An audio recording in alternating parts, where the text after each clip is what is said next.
Good morning and welcome to Health Matters with the Medicine Center Pharmacy. I'm your pharmacist, Paul White. We're glad you joined us. Before we begin, I'd like to thank our sponsors, Aultman Health System, Studio Arts and Glass, and Genier Appraisals and Liquidations. Today, Brad and I are broadcasting from our administrative offices, and our special guest is Michelle McCann, physical therapist with Aultman Therapy Services. Good morning, Michelle, and welcome to the show. Good morning. Good morning, Brad. Good morning, Paul, and thank you for this opportunity. All right, well, welcome. If you have low back pain, you are not alone. Many people experience back pain in their lifetime. For example, at any given time, about 25% of the people in the United States report having low back pain within the last 3 months. In most cases, this type of back pain is mild and disappears on its own. But for some people, back pain can return or hang on, leading to a decrease in quality of life. Therapists are movement experts. They improve quality of life through hands-on care, patient education, and prescribed movement. This morning, we're going to talk with Michelle about treatments for back pain and Aultman's patient navigator, who helps patients across all services available at Aultman to care for your back and spine. We'd like to remind our listeners today that our program is available on our podcast. Just look for Health Matters with the Medicine Center Pharmacy in your favorite podcast app, and please subscribe. So, Michelle, welcome to the show. Thank you. Very happy to have you here. Please introduce yourself to our listeners. Thank you. Again, my name is Michelle McCann. I'm a physical therapist. I have my doctorate degree in physical therapy. I've had the pleasure of working for Aultman for over 20 years now. I've worked for Aultman in a variety of settings for physical therapy. I started my career at Aultman West when Aultman West opened its doors. I've worked in the home health area of therapy, but my passion, heart, and expertise is in outpatient physical therapy. I'm located at Aultman Tusk.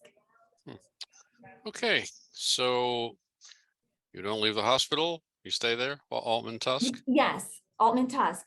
Okay, all right. So what's your specialty? My specialty is in chronic pain, back pain, the spine, and orthopedics. And what other services are available at Aultman Tusk? Aultman Tusk is well known for its vestibular and dizziness therapy program, expertise there. We also are known for our concussion rehabilitation.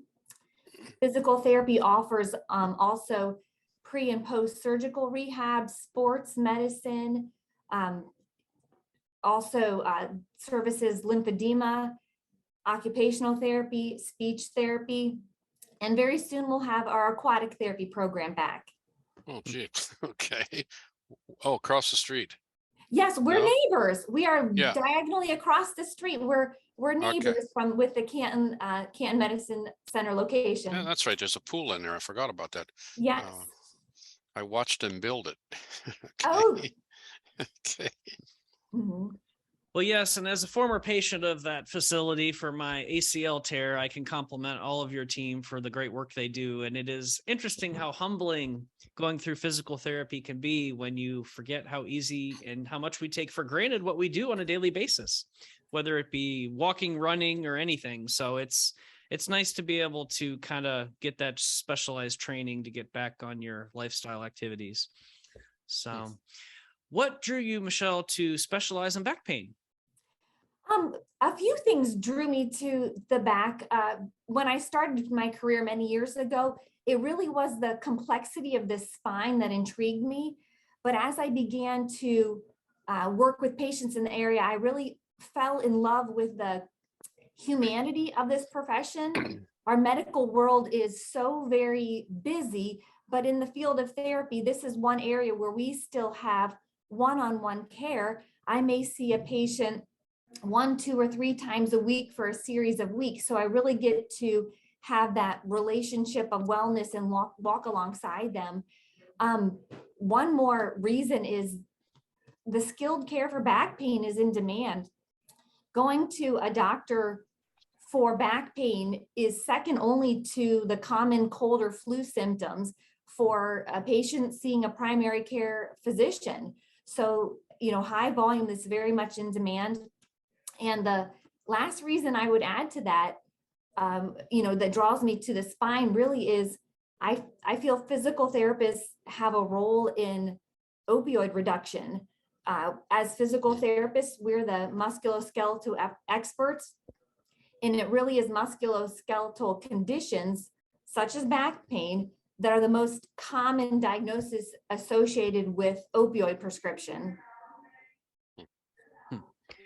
So I'm kind of thinking if you ask 10 different people, you're going to get 10 different descriptions of what back pain is.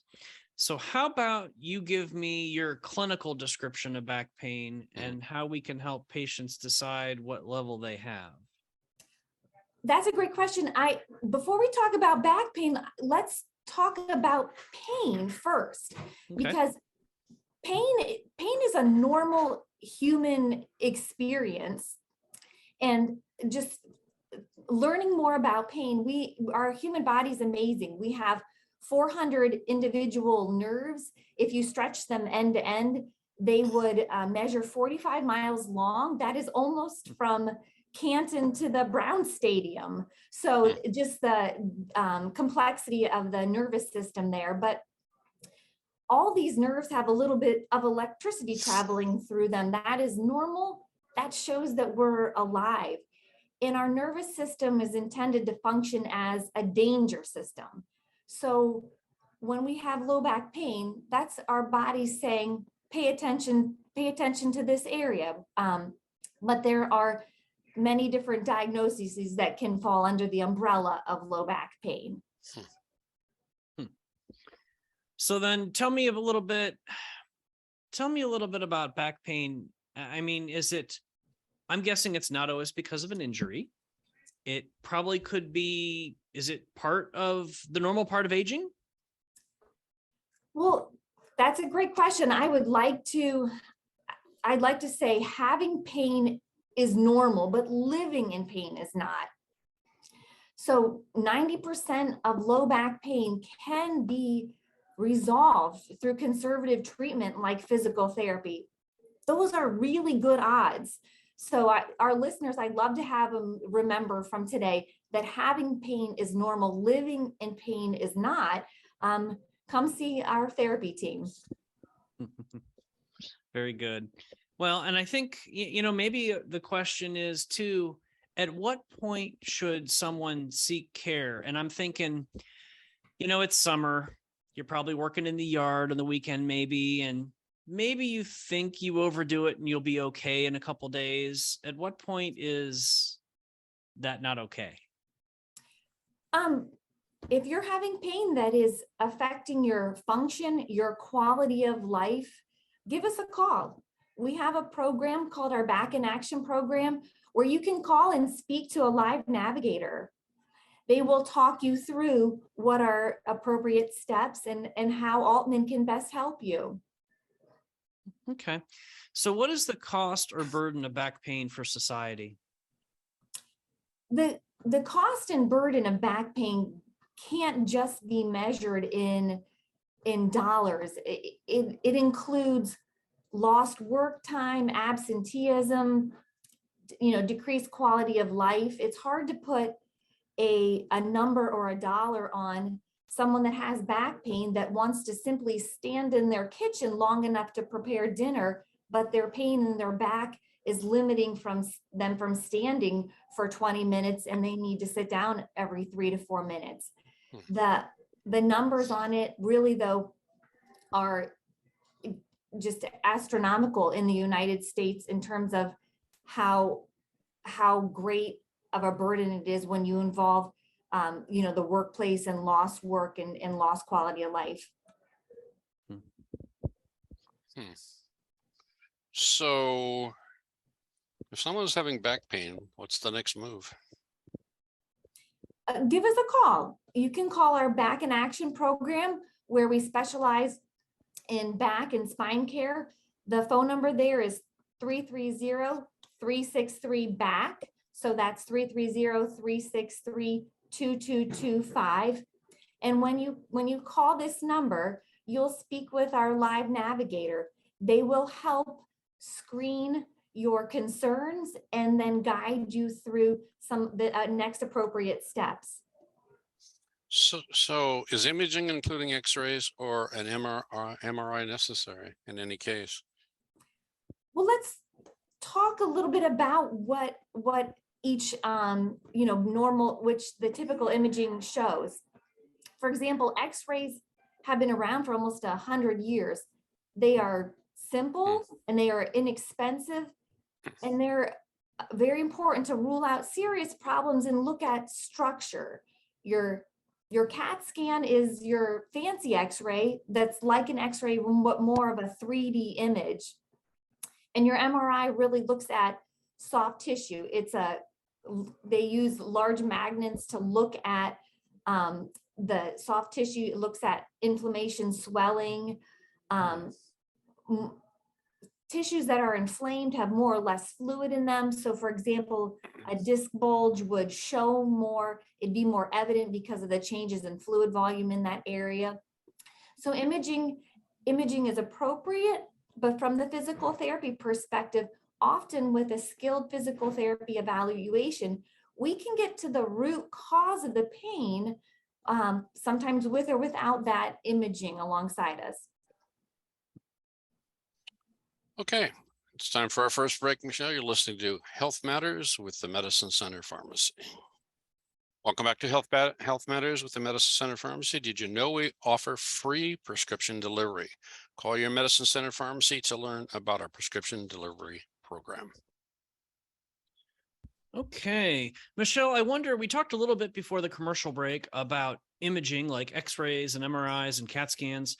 Can you talk about what conditions that the imaging would show? Sure. First of all, I'd like to say that imaging is appropriate to rule out red flags or serious concerns. Arthritic changes are often seen on imaging. Anyone that is over the age of 29 will likely have some degree of arthritic changes evident at the spine. An important fact, though, is that imaging can show what is not the maybe the root cause of the pain. And the best example of that is considering imaging that reveals maybe a disc bulge in your lower spine. For example, they did a research study where they took 100 people and did an MRI on these 100 people that had no pain, no back pain, no leg pain. And 40 of the 100 individuals in this study had herniated discs in their back. So there should be some peace or comfort in, to a certain extent, having a bulge in one of the discs in your lower back is a normal part of wear and tear on the spine. It can be a normal finding. Interesting. You would think that if you had a bulge, you'd automatically have pain, but that's not what you're saying the study revealed. Correct. So the study really helps to take away some of the fear in some of the findings, because the imaging findings showing something that may be alarming. And that's what part of what we'll do in therapy is walk alongside and work through some of the fears that go along with these common diagnoses. Go ahead. Just to go through the most basic common diagnoses related to the spine that we'll show on imaging or that we'll see in therapy are arthritis, sciatica, degenerative disc disease, stenosis, scoliosis, and spondylolisthesis. So those are a lot of the words. That's the most common. So do we pick up stenosis with X-ray, or do we have to use MRI activity? You could see that on both, but stenosis literally is a fancy word that just means narrowing. Our nerves need enough room and space and blood flow to work properly. So stenosis can be, it is a term to refer to narrowing around that nerve root, but in therapy, we can work with what positions and what stretches and what's appropriate to open up some of that space around that narrowing. How do we do that? I guess always thought with stenosis, there wasn't much you could do.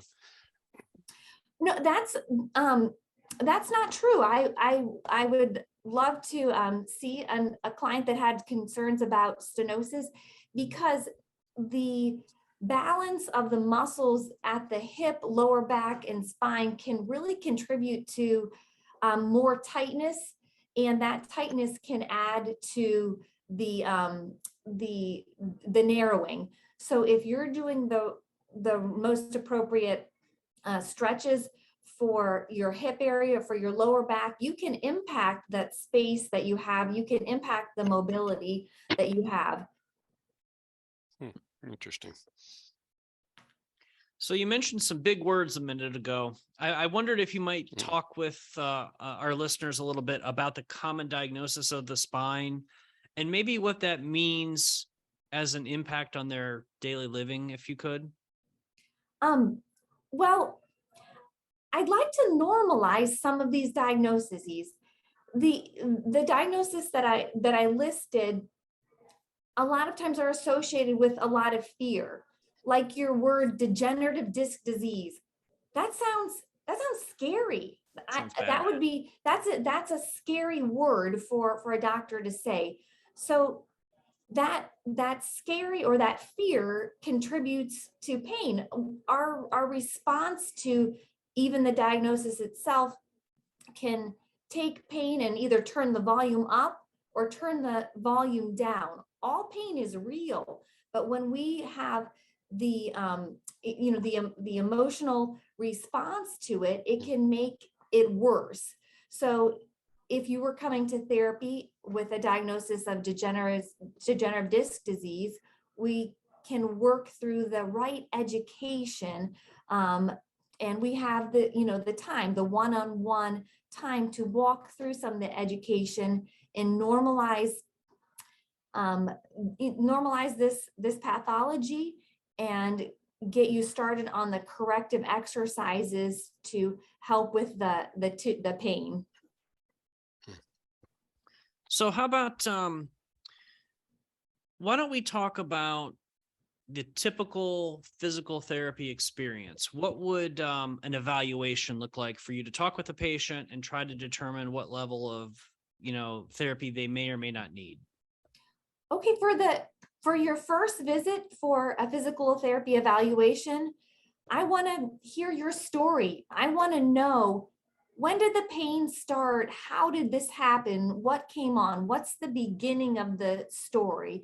So there's conversation at first. I want to hear about the onset. Then I'll go through an assessment where I do a physical assessment of the patient's spine. I want to look at their structure, their posture, and have them go through some repeated movements. I want to look at the quality and amount of movement in the spine. Our spines were meant to move.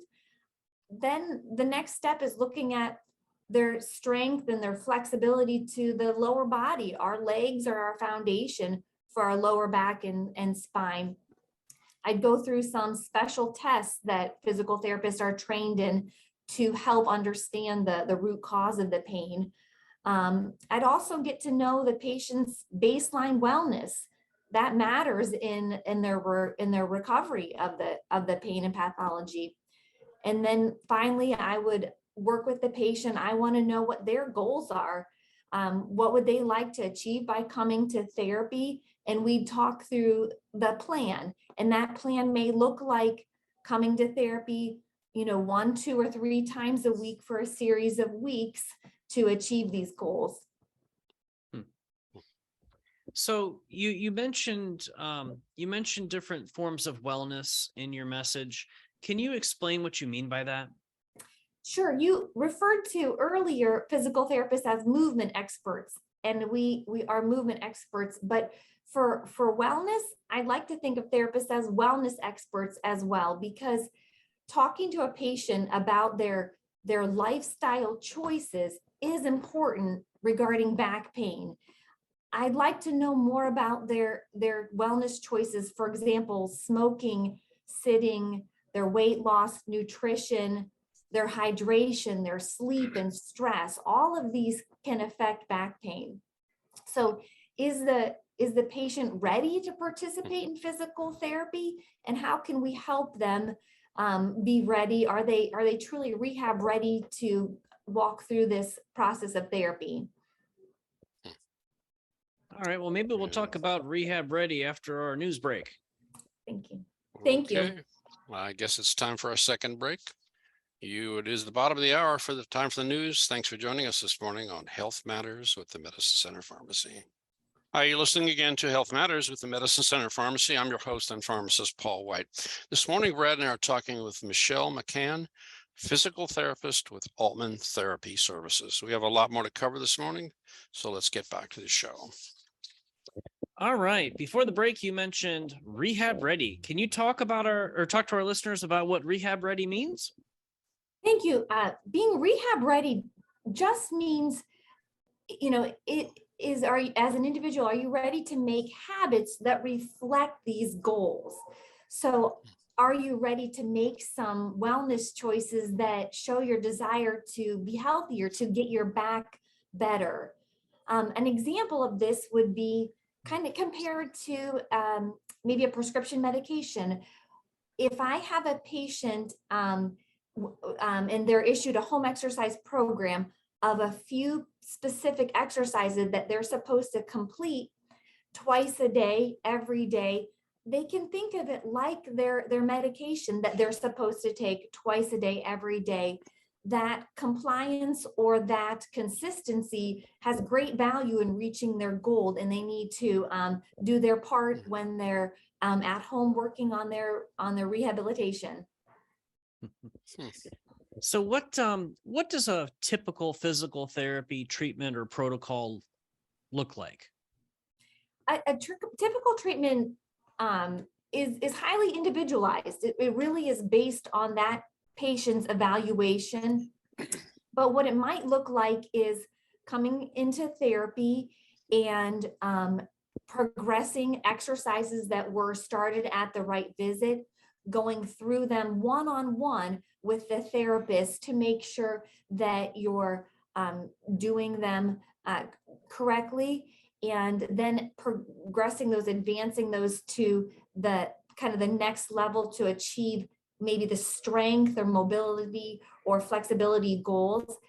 We may have you do aerobic exercise to get your heart rate up and work on your overall wellness and conditioning there.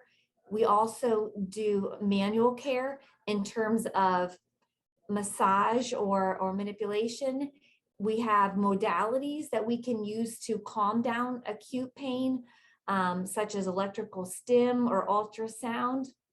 So your therapy visit is typically 45 minutes or an hour, again, individualized based on what that patient needs, and it's all one-on-one care.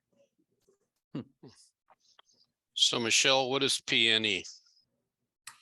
PNE is pain neuroscience education, and the field of physical therapy has grown over the last 20 years to not just focus on the anatomy or a tissue injury, but to focus bigger on including your brain, your emotions, your stress, your life experiences, the bigger picture of brain of the response to pain. So pain really is bigger than just the injury. So for example, with back pain, it's much more than just the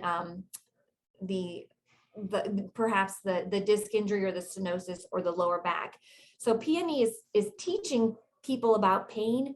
It's based on the neurophysiology and neurobiology, but it's at a level that's easier to understand. It's using metaphors, examples to understand that language, because research shows that patients improve not just when they learn about anatomy and their therapy, but truly also learn about pain.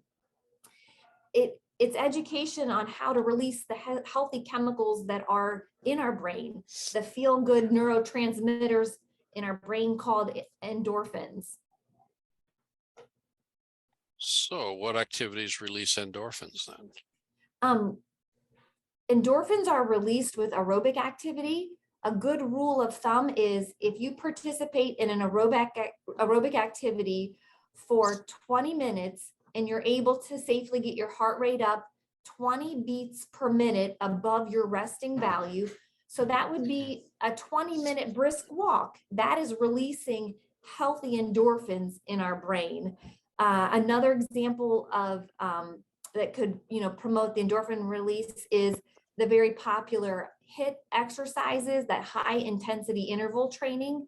That's popular in the exercise world right now, but that stimulates those healthy feel-good neurotransmitters. An example of this also is with running. If you've ever heard of the term runner's high, if someone is going for a 6-mile run, there are neurotransmitters released in the brain that are equivalent to morphine. So therapy and pain neuroscience education can help a patient tap into those healthy endorphins that are already in our brain. Okay, so a patient comes to you, okay, for therapy, and let's say that this patient is on a high amount of pain relievers, clear into the, the narcotic class and all that. How do we, it's got to be the goal, I would think, of physical therapy to try and lower these meds would be my thinking. How do you do this? I mean, do you bring the physician in and discuss the meds, and all that kind of stuff? That's a multidisciplinary approach. And, through our Back in Action program, we have, resources where I work directly with our pain management team. But every day the patient attends therapy, we are monitoring their pain goals. And for example, let's talk about a patient that maybe has had an orthopedic surgery, like a knee replacement surgery, which is a very, that's a major Sure. surgery. So that major surgery is normal to be on a narcotic pain medication right afterwards. But in therapy, we're walking alongside the patient, and each time they attend therapy, they are doing better with their mobility, their walking, the strength is coming back in their knee, their range of motion is improving. So I would expect to see a decrease in that narcotic need or use as they improve their function and truly decrease their pain. So that's something that we will, talk with the patient about, and we have that one-on-one time. And if I have concerns, then I can turn back to the physician and engage these concerns as along with the educating the patient. Over the years, as pharmacists, both Brad and I have seen an awful lot of pain meds dispensed, and people on an awful lot of pain meds, narcotics, all that sort of stuff. What do you do with someone who comes to you who really is big time hooked? I mean, and I can't believe that I believe that you've got to see these people, I'll tell you, I love to see these people because they need help, and they may not have been exposed to a safe place in therapy where they can learn to work out and engage some of the healthy endorphins that they can release by going through a structured therapy program. I am not implying that physical therapy alone is what these individuals need, but therapy is very appropriate to be a part of this approach to help someone if their goal is to get off or lower the amount of their narcotic medication. And that I will really defer that to our pain management team. But I love to see these patients because it is very exciting to see someone improve when their identity had been attached to chronic pain and chronic opioid use. So those are really rewarding improvements. You know, in my lifetime, I've had a couple surgeries, and they were pretty rough, but you know, I always told myself, I said, I've seen so many people that post-surgery have been prescribed this and that, and it's just very, very difficult for them to get off of it. So I always told myself that we're not going to do this very long if we have to, and we're going to go to a Tylenol product or you know, a Aleve or ibuprofen or something like that. So um, I have conquered that. I don't know how many people think that way, but I think Brad and I both think that way because of the, you know, the individuals who we've seen over the years have great difficulty in, you know, moving away from pain relievers. So Yeah, this is a complex and very serious issue. This is serious across the United States and even in our area with the opioid epidemic. And in physical therapy, we want to do our part and do what we can. And we have a trusting relationship with a patient, and we see them for longer periods of time. So we have the opportunity to have conversations to really encourage wellness in these areas and to look for red flags. So we just will keep striving to make gains at the individual level with it when it comes to opioids. You know, I just wanted to comment on something that you said, which I have a feeling that there might at least be some of the population that might be listening today that thinks physical therapy equates to being painful. But I have a feeling you have a comment on that statement. So tell me what you're thinking.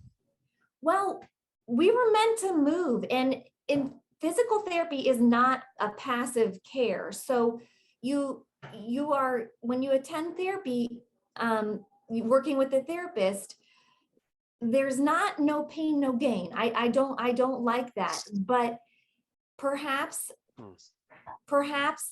engaging what we call sore but safe, knowing that you may feel something, this may feel different because we may be educating or challenging you to do an exercise that you haven't done before, but settling into the concept of sore but safe. We're not going to ask you to do something in therapy that's not safe, and we are working towards making changes if you need to make changes in your mobility, your strength, your flexibility. So that comes with doing specific exercises. So I appreciate your question. Therapy, please don't equate that with having pain. We want to have you do all the right things. Final break is here. You're listening to Health Matters with the Medicine Center Pharmacy. Welcome back to Health Matters with the Medicine Center Pharmacy. Today we're talking with Michelle McCann. I was kind of wondering what sorts of therapy that you do in fact use over there in your facilities. Do we use traction still? Do we use sound, ultrasound? What all do we use in these days? Sure, you're speaking about some of our modalities, and we can use traction when it's appropriate. We can use ultrasound, which is that high frequency sound wave to produce more of a healing, deeper stimuli to the tissues. Electrical stim, for example, that's like a TENS unit, is still used for pain. So the modalities have their place in calming acute pain, but the field of therapy is trending towards using modalities as needed, but really empowering a patient to make the changes in their body with the right exercise, with the right aerobic. So we are doing yoga-based interventions and meditation, and even journaling for pain. It's more than just the modalities in terms of the whole care. Interesting. So, what about in physical therapy, um, chiropractic techniques? Do have any of those kind of drifted into um, physical therapy, normal physical therapy? Uh, What did I say? Normal. I'm sorry. Go ahead. Physical therapists are trained in some manipulations. When you think of a typical chiropractic care, I think you may be referring to a like a high velocity thrust Mhm. style manipulation to the spine, and that's something that we are trained in therapy, and we can use when that's appropriate. The philosophy may be different in terms of I want to empower the patient so that they don't so that ultimately they're doing so well that they don't need to come see me. So if I need to help with an adjustment in terms of alignment, we will. So maybe the difference that you're referring to is the volume of the manual approaches in the two different settings. Did I answer your question? Yeah, you did. Okay. Okay, I come to you for therapy, physical therapy. Okay. Please Uh, do. okay. I probably could use a lot of it, but anyway. We're Anyway, does a team evaluate my injury, my condition, and decide how to handle the therapy, or how do we do this? Well, let's start at the beginning. If someone has back pain and calls our back in action line, so because that would be the beginning of the story, or they can be referred directly by a physician, their primary care orthopedic. But if they call that 330-363 BACK line and speak with a navigator, then and if the decision is that they're arriving at physical therapy, one physical therapist for example, myself would do that initial visit and establish that plan one-on-one with the patient. And then we do have small teams that carry out the routine visits. So a small group, when you come to therapy, you may see, one or two different therapists within that team. Okay.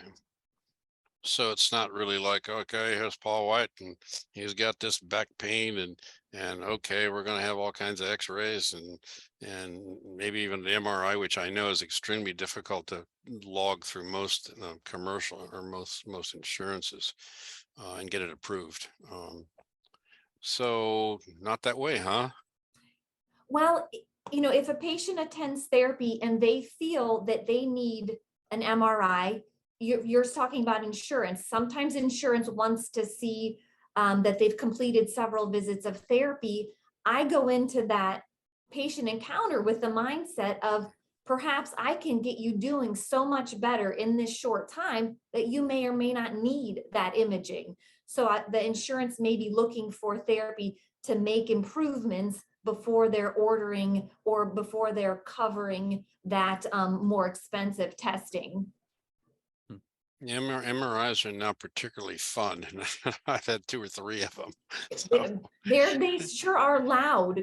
yes, a whole lot of banging around, particularly when you get a whole body one. So Yeah, anyway, they're just showing a good picture there. But keep in mind when you're talking about different imaging that it's like a Polaroid. It's just one picture. In our society, we have thousands of pictures on our phones and selfies, yeah, and it's just one picture. So it is an important picture. It's information, but it doesn't tell the whole story. And a movement-based assessment is so valuable to learn how pain changes with change of position and more to that story.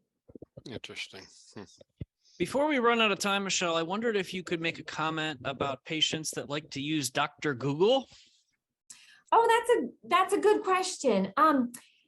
You have to be careful with that, especially for the spine, because if you look up, what exercises on Google should I do for my sciatica, you may get very different and possibly concerning exercises, because sciatica really is a fancy word that just means leg pain coming from a nerve, going from the back to the leg. So is that sciatica? What is the root cause? Is it coming from a degenerative disc or a disc bulge? Is it coming from a stenosis and a loss of height?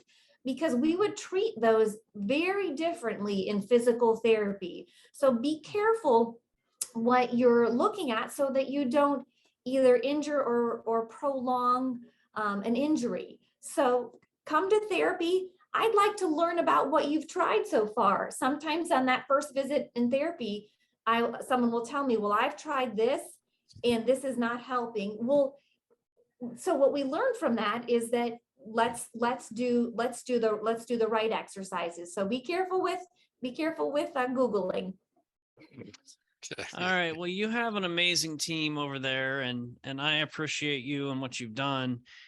And I wondered if maybe for our listeners, you could give your back phone number again and how listeners can contact you all. And also if you can touch on, you mentioned earlier in the program, but I don't think you necessarily need a referral. So if you could cover that, it'd be nice to sum that up before we go.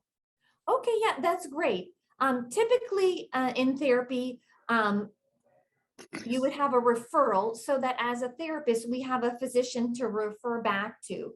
But now we have direct access where if you need therapy, you can call the 330-363-BACK, which is 330-363-2225. That's our Back in Action phone line. And that line will directly connect you with the patient navigator for Aultman's back and spine care.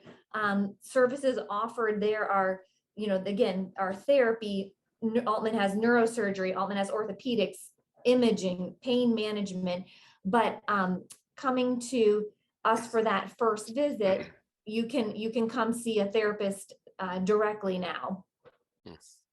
Excellent. How are we doing for time? I think we're done. Okay, doke. I think we're out of it. Okay, thank you to our guest, Michelle McCann. We enjoyed having you with us today. Thank you again. Physical therapist with Aultman Therapy Services. We'd like to remind our listeners, if you suspect you have a medical issue, please contact your healthcare provider. Thanks to our sponsors, Aultman Health System, Studio Arts and Glass, and Genuine Appraisals and Liquidations. As always, we thank our listeners for joining us on Health Matters. Thank you again, Michelle. Thank you, Paul. Thank you, Brad. Thank you. Mhm.